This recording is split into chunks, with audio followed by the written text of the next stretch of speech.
Now in this video we will be looking at goodness of fit. What is goodness of fit with respect to our regression model? So basically we will be understanding how adjusted R square and R square they are different and what they actually mean in a regression model, and any other important aspect we should know. Okay, so basically the one is adjusted R square and R square. Okay, these are like goodness of fit that we evaluate with these metrics. So basically the adjusted R squared is similar to R squared, but it takes into account the number of independent variable in the model. Like I previously also mentioned, as the number of independent variable increases, R squared tend to increase, even if the additional variable is not helping in explaining the dependent variable.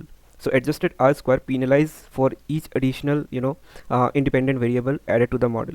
So adjusted R square ranges from negative infinity to 1, where a value of 1 indicate a perfect fit and a negative value indicate a poor fit. Okay, so the difference between R squared and adjusted R square is that R squared measure the proportion of variation in the dependent variable, that is explained by independent variable, whereas adjusted R square measure the proportion of variance in the dependent variable, that is explained by independent variables. So adjusted for number of independent variable in the model. So in general, more independent variable to a linear regression model will increase the R squared value. This is because R squared value measure the proportion of variation in dependent variable, that is explained by independent variable, and adding more independent variable generally increase the amount of variation that can be explained.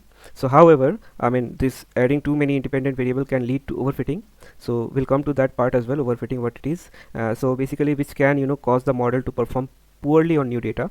Therefore it is important to use techniques such as cross validation to evaluate performance of the model and determine if adding more independent variable is improving the model predictive power. To summarize, the R square and adjusted R square are used as evaluation metrics for goodness of fit of linear regression model.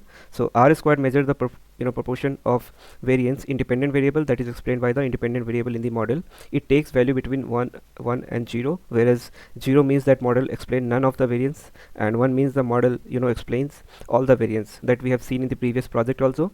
However, as more independent variable are added to the model, R square will keep always increase, even if additional variable has no real explanatory power. So therefore adjusted R square is used as a more appropriate metric, as it takes into account the number of independent variable in the model, and adjusted R square downward if additional variable do not improve and fit significantly, so with higher value indicating better fit, that is close to 1. Also one thing to note here, so sum of square residual is that is difference between the actual and predicted value, and sum of total SS total is the total of squared, that is sum of difference between actual value and the mean value of dependent variable that we are seeing. So whereas n is the sample size and k is the number of independent variable in the model. Okay, so here, so that is what it is. So this is what we will be evaluating goodness of fit. We will not be only looking at R squared, we will be looking at adjusted R square also, since these metrics penalize variables if they are not making sense on adding. Okay, so hope this is clear. Now on the next video we will be looking at what all assumption of linear regressions are, and we will also see by implementing all those assumption. Okay.